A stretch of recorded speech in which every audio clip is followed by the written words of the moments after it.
Hi, Norma. You can start when you're ready. Thanks.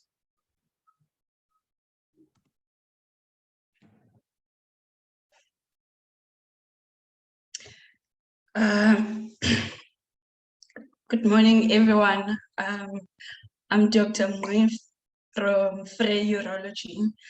I'm a medical officer. My topic of discussion today is recognizing and managing the complications of androgen deprivation therapy in metastatic prostate cancer. So I'm gonna start.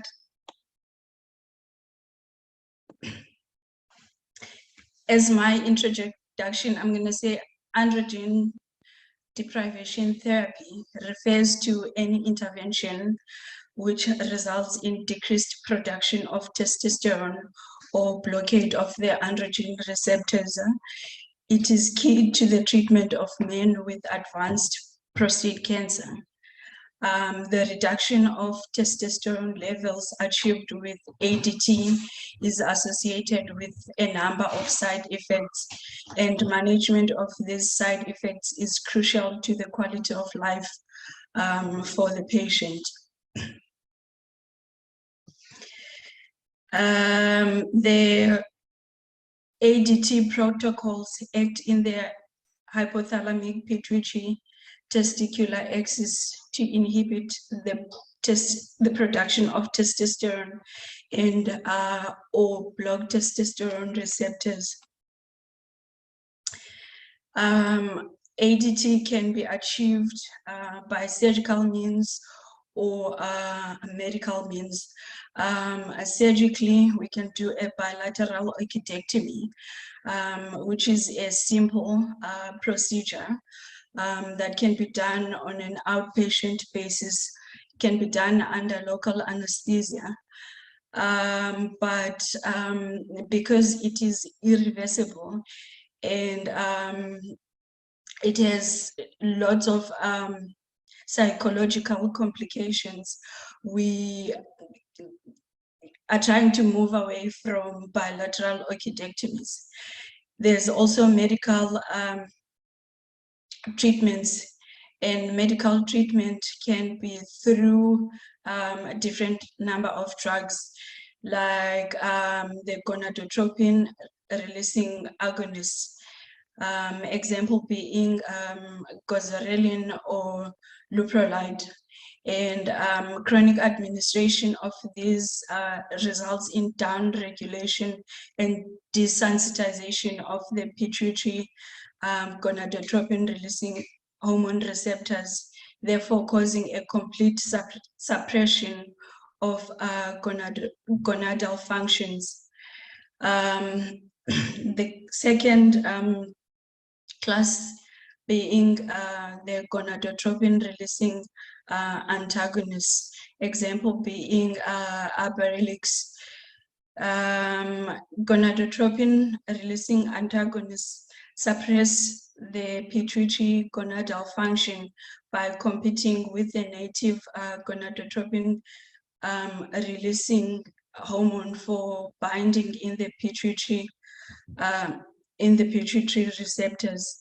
And then we also have anti-androgens like flutamide or bicalutamide, which block the androgen receptors.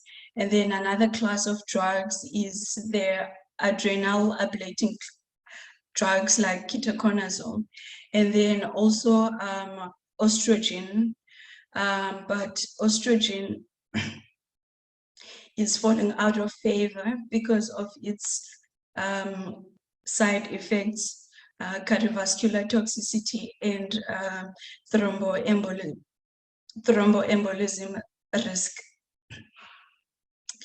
So indications for ADT include ADT is used in intermediate to high risk localized prostate cancer as adjuvant or neoadjuvant therapy with radiation therapy. Can also be used in biochemical recurrence after a radical prostatectomy, and also as form of palliation in patients with metastatic prostate cancer. Physiology of androgens. Testosterone is the primary male androgen. It is produced by the Leydig cells of the testosterone. Sorry, it is produced by the Leydig cells of the testis from cholesterol. A small percentage of androgens are produced by the adrenal glands. Testosterone is converted to dihydrotestosterone in the peripheral tissues by the enzyme called 5-alpha reductase. I think Dr. Bana has touched on the functions of testosterone quite extensively on her talk, but just as a refresher, testosterone is responsible for spermatogenesis and development of primary and secondary male characteristics. It is also responsible for protein synthesis, muscle development, bone growth, and calcium storage. It is also responsible for erythropoiesis, and some behavioral effects of testosterone include regulation of sexuality, cognition, and emotions.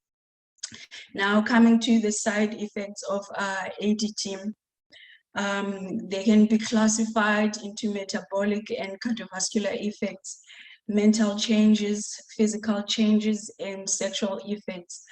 Under metabolic effects, there is hyperlipidemia, insulin resistance and diabetes, osteoporosis, and anemia. Mental changes include decreased cognition and some emotional changes. Physical changes include increased fat mass, decreased muscle mass, loss of body hair, gynaecomastia, hot flashes. And then for sexual side effects of ADT, there is decreased libido and erectile dysfunction. Discussing the metabolic and cardiovascular effects of ADT. Starting with hyperlipidemia. ADT alters the lipid profile, potentially increasing the risk of cardiovascular disease. Total cholesterol is increased by 10%. Triglycerides are increased by 25%. And there is an increase in LDH cholesterol by 7%. Also, interestingly, it also increases the HDL cholesterol, which is known to be a good cholesterol, but the net effect of this increase is clinically insignificant. Prevention and management, a diet that is low in saturated fats, and exercise, and then adding a statin. The efficacy of statins in lowering cholesterol is well known. And then insulin resistance and diabetes. Recently published studies have demonstrated an increased risk of diabetes and cardiovascular disease in patients receiving ADT. Gonadotropin releasing agonists have proven more risk of cardiovascular disease. Orchidectomy was associated with diabetes mellitus, but not with cardiovascular toxicity. These findings were reported by Keating et al. Coming to the cardiovascular effects, as previously discussed, ADT increases total cholesterol, increases triglycerides, also increases insulin resistance and diabetes. All these are risk factors for cardiovascular disease. And in 2020 October, the FDA notified the manufacturers of the gonadotropin-releasing hormone agonists to add a new safety information to the warnings and precaution sections of the drug label. And this new information warns about the increased risk of cardiovascular disease and diabetes in patients receiving this medication. Daily exercise and lifestyle modification have been shown to have some effects. And according to the National Comprehensive Cancer Network, or NCC, guidelines in 2018 for cardiovascular risk in men on ADT, it is critical to assess the traditional risk factors for cardiovascular disease using the ABCDE approach, where A stands for awareness and aspirin use, and then B for blood pressure control, cholesterol, C for cholesterol, so using high intensity statins for therapy of pre-existing cardiovascular disease or hyperlipidemia. Also C for cigarette smoke cessation, counsel patients to stop smoking. And D stands for diabetes and diet. Frequently monitoring the blood glucose and starting patients on metformin for those that are diabetic, and a diet that is rich in fruit, vegetables, whole wheat grains, and diet that is low in saturated fats. And then E stands for exercise and avoiding of excess alcohol intake. Osteoporosis is another risk factor. So it is another metabolic complication of ADT. So the association between ADT and accelerated loss of bone mineral density and consequent risk fracture is well established. ADT causes about 3 to 5% annual decrease in bone mineral density. Men on ADT are 6 times more likely to get fractures per year. The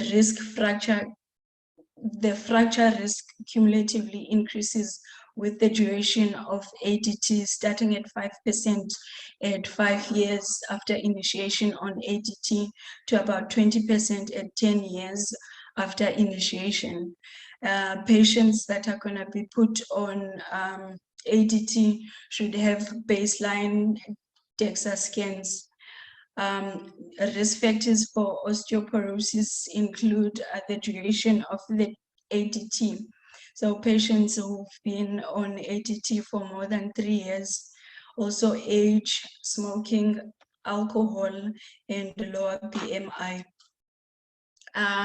As means of minimizing the risk of osteoporotic fractures, ADT patients must be counseled on smoke cessation, reduced alcohol intake, and the exercise benefits. And according to the NCCN guidelines, patients that are prone to osteoporotic fractures must be on calcium supplements at a dose of 1,000 to 1,200 milligrams daily. They should also receive vitamin D at 400 international units to 1,000 international units daily. And then the patients on ADT can be put on denosumab 60 milligrams subcut 6 monthly, or the zoledronic acid 5 milligrams IV annually, or the alendronate at 70 milligrams per dose weekly. Anemia is quite common in cancer patients, and in prostate cancer, it can be due to a number of reasons, like hematuria that can be a result of bladder infiltration by the tumor, and bone marrow infiltration can cause anemia. Androgens are important for erythropoiesis. So ADT inhibits erythropoiesis, and this can exacerbate the anemia. Before starting patients on ADT, patients need to be assessed for any underlying causes of anemia, like vitamin B12 deficiency or folate and iron deficiency. If these exist, they need to be corrected prior to the patient being started on ADT. And patients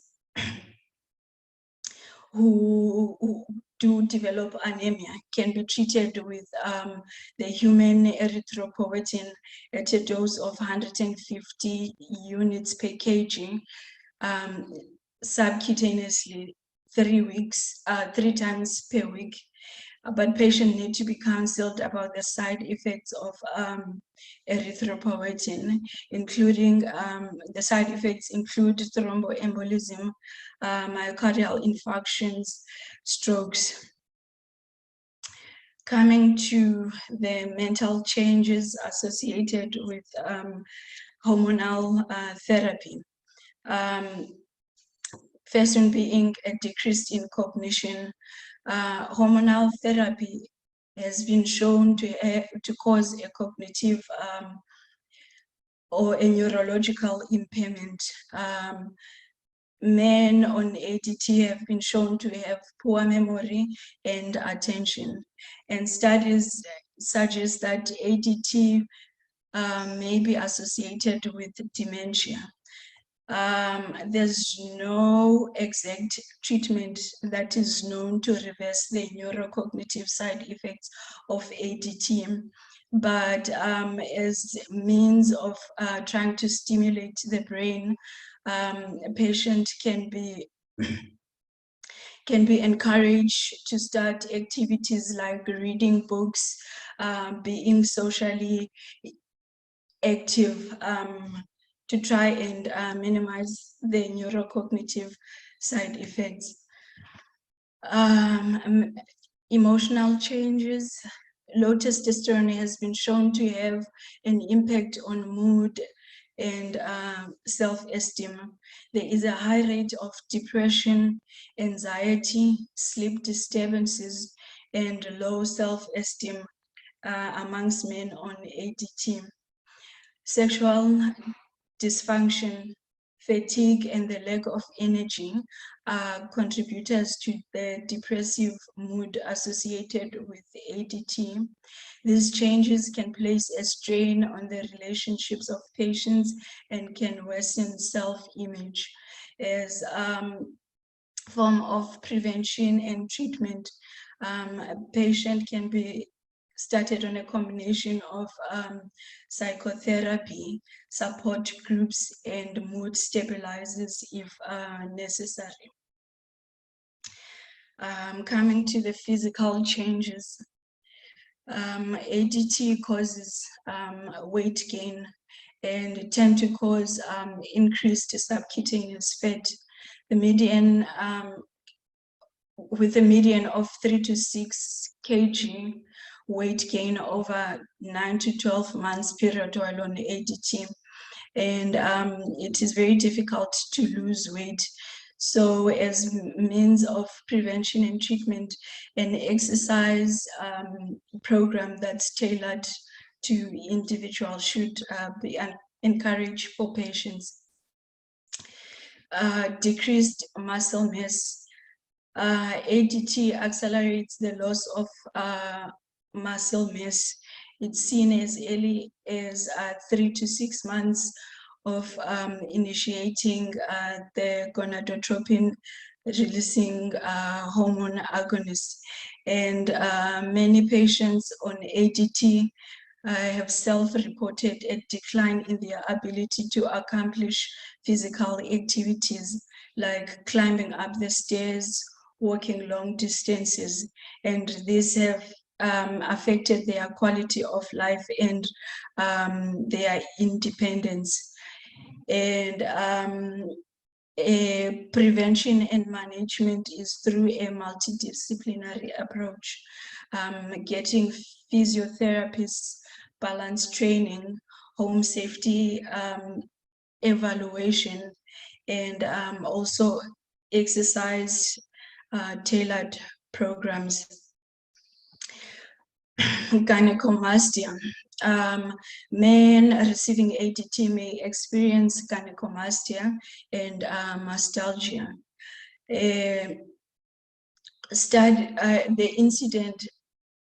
The incident has been shown to vary with the type of ADT. The incidence ranges from 1 to 16% with luteinizing hormone releasing agonists, to 79% with anti-androgens.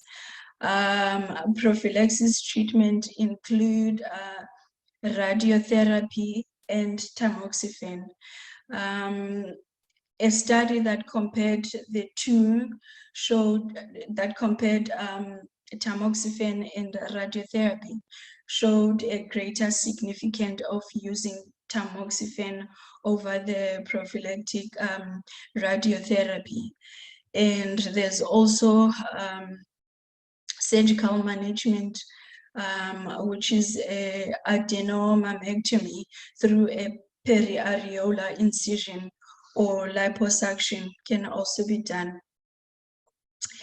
Vasoflushing, which is commonly referred to as hot flushes, is experienced by up to 80% of men undergoing ADT, and it can begin as early as 3 months of initiation of ADT, and it can persist for a very long time. Hot flushes occur when there is a rise in body temperature of the face and the trunk that is accompanied by vasocutaneous dilatation. It is described as a sudden transitory sensation of warmth and flushing of the face and upper parts of the body. Most of the time it occurs spontaneously, but stress, lack of sleep, hot weather, they can trigger hot flushes. And prevention and management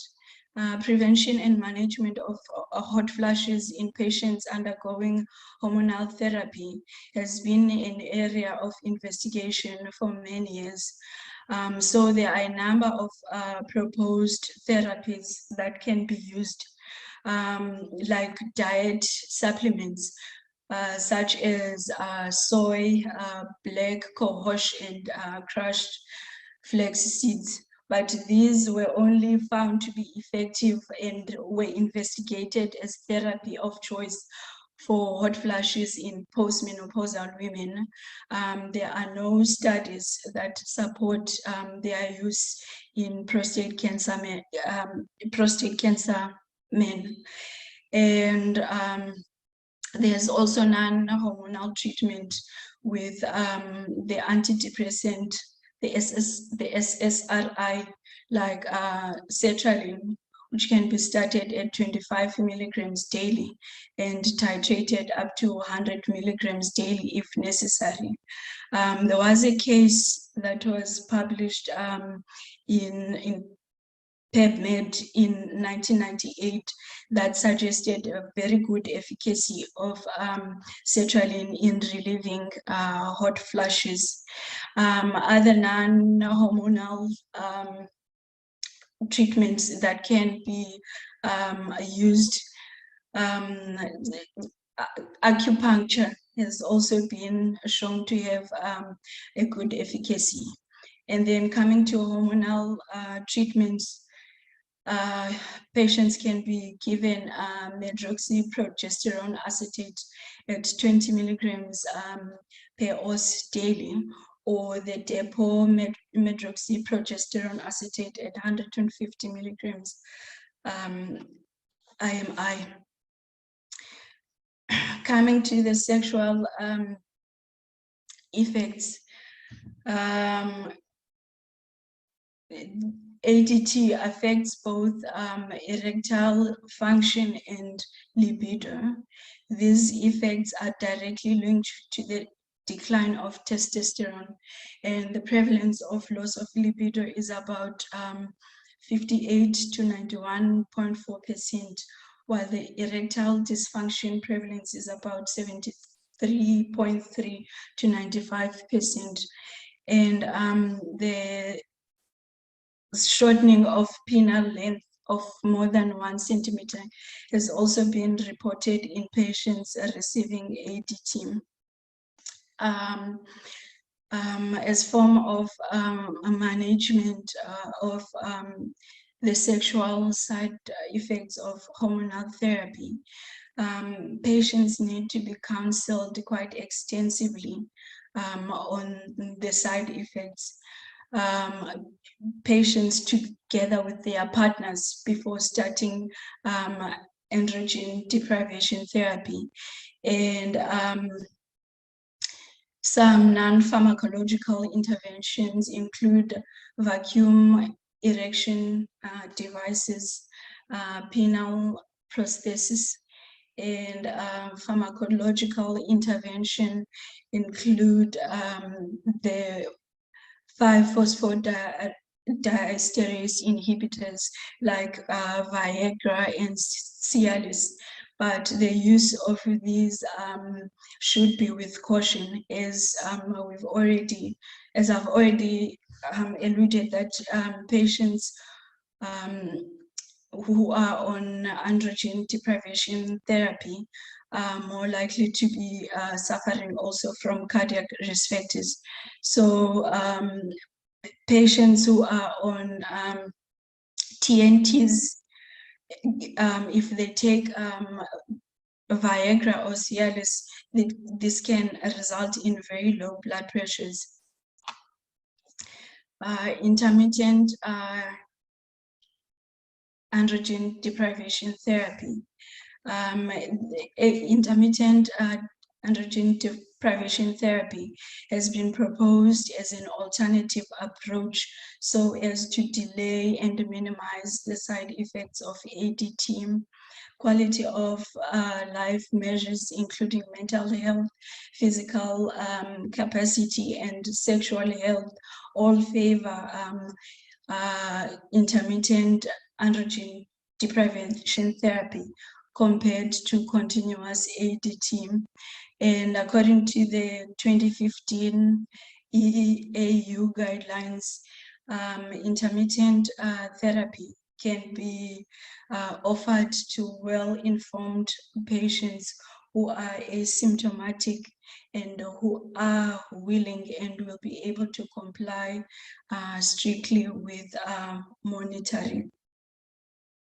So in summary, prostate cancer is a major health issue in elderly men, and most of these patients already have multiple comorbidities, and hormonal therapy has a lot of side effects.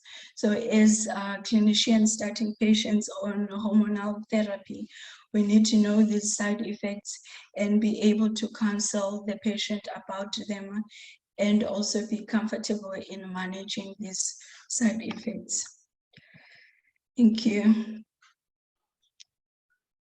Thanks a lot, Norma, for an extensive overview on the complications of ADT in men with prostate cancer. I see there's a question already for you from Professor Mutambira. Prof, you can ask the question. Morning, everybody, and thanks for two great talks. Very, very enlightening.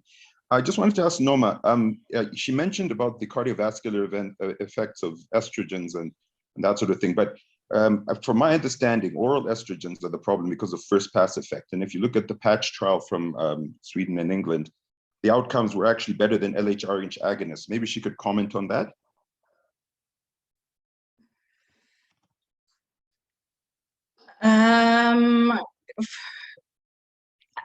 I didn't come across such a study, Prof.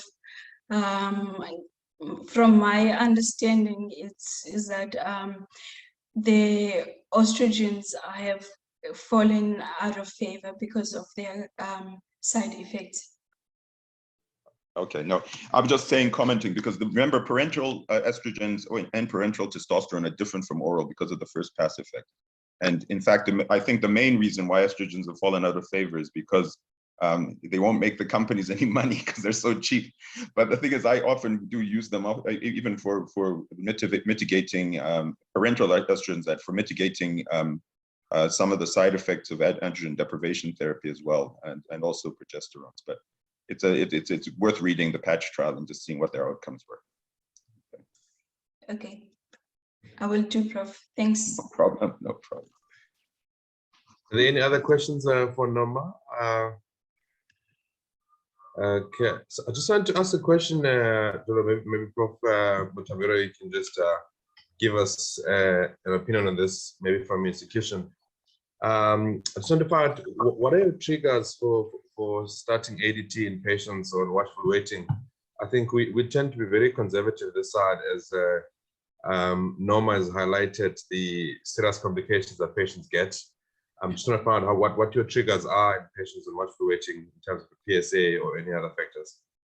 Oh yeah, that's a very important question. Fortunately, a lot of our patients are getting older, and they for various reasons, and they do have we put them on watchful waiting as well, and we're very conservative as well. I think the most important one is going to be about their symptomatology. If they're getting bone pain, or they're getting significant other symptoms, sometimes even just weight loss and asthenia, it might be considered there. But I really try not to do it, especially unless they get very symptomatic, unless they've got particular fears, because often we try not to do too much monitoring on. If they get pain, then we'd do investigations like bone scans and things like that. But otherwise, if they're not getting symptomatic, we'd leave them alone, because even if they do get to the point where they're getting bone pain, you can even start them on an anti-androgen, even old school bicalutamide. It usually works for about 3 months anyways, and you can still do investigation. So I would really avoid doing it. I think the bigger question for a lot of these patients now, which is coming to do with our social environment, is according to most Western countries, it's now essentially unethical not to combine something like abiraterone and enzalutamide or something with the patients, because they do get better outcomes. So, but that's a different discussion. But again, we're also very conservative. That's the main thing. Wait for symptoms, see what happens. No, thanks a lot, Prof. Because I mean, the guidelines used to talk about a PSA that goes over 50 and stuff, but I mean, we don't use PSA as really a marker, except for kinetics, doubling times and stuff. And if a patient doesn't really have any bone mets, like you're saying, even if the PSA is like 80, we still don't start them on ADT. I think you're making a very good point there. Yeah, I think we should, like Noma was saying, their side effect profile is really not benign. In fact, some of the oncologists consider ADT more invasive than giving chemotherapy, more dangerous actually in many ways. So I think we should try to be more conservative, and also just for cost and that sort of thing as well. Thanks for that comment, Prof. No, thanks a lot, Norma, for an excellent talk and an overview of this very important topic. We're just going to go back quickly to Norma, one last, not to Norma, to Kerry, to just address a question from the floor. If Kerry, you're around. Yeah. Yeah, there's a question on the floor there from Jimmy. They want to know if there are any objective tools to define late onset hypogonadism.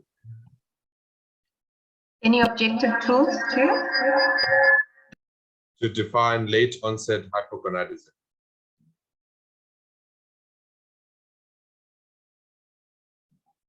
You can just unmute.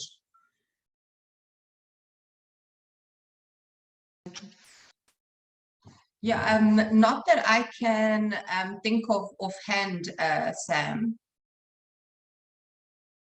Okay. So maybe what sort of blood workup would you do, you know, for the diagnosis? I'm assuming that's probably what it's getting to.